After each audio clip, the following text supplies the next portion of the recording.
പ്രിയപ്പെട്ട പ്രേക്ഷകരെ, Kerala Congress parliamentary party ചെയർമാനായി മോൻ ജോസഫിനെ തിരഞ്ഞെടുത്തിട്ടുണ്ട്. Party chairman PJ. ജോസഫിന്റെ നേതൃത്വത്തിൽ ചേർന്ന എം.എൽ.എമാരുടെ യോഗത്തിലാണ് തീരുമാനം. മന്ത്രിമാർ ആരൊക്കെ എന്നത് പിന്നീട് ചർച്ച ചെയ്ത് തീരുമാനിക്കുമെന്ന് അപ്പു ജോൺ ജോസഫ് പറഞ്ഞു. പ്രതികരണത്തിലേക്ക്. UDF ഒക്കെ ചേർന്നതിന് ശേഷം കേരള കോൺഗ്രസ് പാർട്ടിയുടെ നേതൃത്വ യോഗം ചേർന്നതിന് ശേഷമൊക്കെ വരുന്ന തീരുമാനങ്ങളാണ്. നിലവിൽ വന്ന എല്ലാവരും ഒരു പ്രാർത്ഥനയോടെ തുടങ്ങി. ഇപ്പം ഈ പറഞ്ഞ പോലെ മോൻസ് ജോസഫിനെ പാർലമെൻറ്റ് പാർട്ടി നേതാവായിട്ട് തിരഞ്ഞെടുത്തു. പാർട്ടിക്ക് അർഹമായ സ്ഥാനങ്ങൾ പാർട്ടി ആവശ്യപ്പെടുന്നതാണ്. അത് UDFലും പ്രത്യേകിച്ച് വേറെ രീതിയിലൊന്നും തീരുമാനങ്ങൾ വരാനുള്ള കാര്യമില്ല. അത് കോൺഗ്രസ് പാർട്ടി എന്ത് തീരുമാനമെടുക്കുന്നു അതിനോടൊപ്പം അത് യോജിച്ചു പോവുക എന്നുള്ളതായിരിക്കും പാർട്ടിയുടെ നിലപാട്.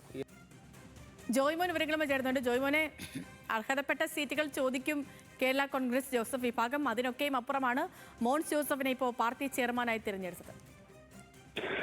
തീർച്ചയായും സേതു, ഇന്നലെ ചേർന്ന യോഗത്തിൽ, അതായത് ഇന്നലെ ഇലക്ഷൻ ഫലപ്രഖ്യാപനത്തിന് ശേഷം ഈ കേരള കോൺഗ്രസിന്റെ ജയിച്ച MLA, അതായത് 7 സീറ്റും കേരള കോൺഗ്രസ് ജയിച്ചു. ഇതിൽ ജയിച്ച 7 MLA-മാരുടെയും ഒരു യോഗം ഇന്നലെ പുറപ്പുഴ വീട്ടിൽ ചേർന്നു. ഇന്ന് ആ യോഗത്തിലാണ് ഇത്തരത്തിലൊരു തീരുമാനമെടുത്തത്. അതായത് പാർലമെന്ററി പാർട്ടി ചെയർമാനായി മോൻസ് ജോസഫിനെ തെരഞ്ഞെടുത്തു. അതായത് കടുത്തുരുത്തി MLA ആണ്. അപ്പോൾ കാലങ്ങളായി പാർട്ടിക്കൊപ്പം സജീവ നേതാവായി രംഗത്തുണ്ടായിരുന്ന ആളായിരുന്നു. അപ്പൊ അതിനൊപ്പം തന്നെ ആയാലും ഈ മികച്ച വിജയം കേരള കോൺഗ്രസ് ജോസഫ് വിഭാഗം നേടിയതിന് പിന്നാലെ അർഹമായ പരിഗണന, അല്ലെങ്കിൽ അർഹമായ സീറ്റ്, മന്ത്രിസ്ഥാനങ്ങൾ ഉൾപ്പെടെയുള്ള കാര്യങ്ങൾ ലഭിക്കുമെന്നൊരു കാര്യം കൂടി അബു ജോസഫ് പറഞ്ഞു വെക്കുന്നുണ്ട്. നമുക്കറിയാം, കഴിഞ്ഞ തെരഞ്ഞെടുപ്പിലായാലും അതിനുശേഷം കഴിഞ്ഞ തെരഞ്ഞെടുപ്പിൽ വളരെ 2 സീറ്റുകൾ മാത്രം ഒതുങ്ങിയ കേരള കോൺഗ്രസ് ജോസഫ് വിഭാഗം ഇത്തവണ വലിയ ഒരു വിജയമാണ് സ്വന്തമാക്കിയത്. അതായത് 8-ൽ 7 ജയിച്ചു. അപ്പോൾ അതിന് മുൻപ് തന്നെയായാലും തെരഞ്ഞെടുപ്പിന് മുന്നേ പല സീറ്റുകളിലും ഇവർ പല വിട്ടുവീഴ്ചകളും കേരള കോൺഗ്രസ് ജോസഫ് വിഭാഗം നടത്തിയിട്ടുണ്ട്. അതായത് നമുക്കറിയാം, ഇടുക്കി സീറ്റ് വിട്ടുകൊടുക്കുന്നതുമായി ബന്ധപ്പെട്ട് ഉൾപ്പെടെ ഉണ്ടായിരുന്ന കാര്യങ്ങൾ. അപ്പോൾ ഇത്തരത്തിൽ പല വിട്ടുവീഴ്ചകളും മുന്നണിക്ക് വേണ്ടി നടത്തിയ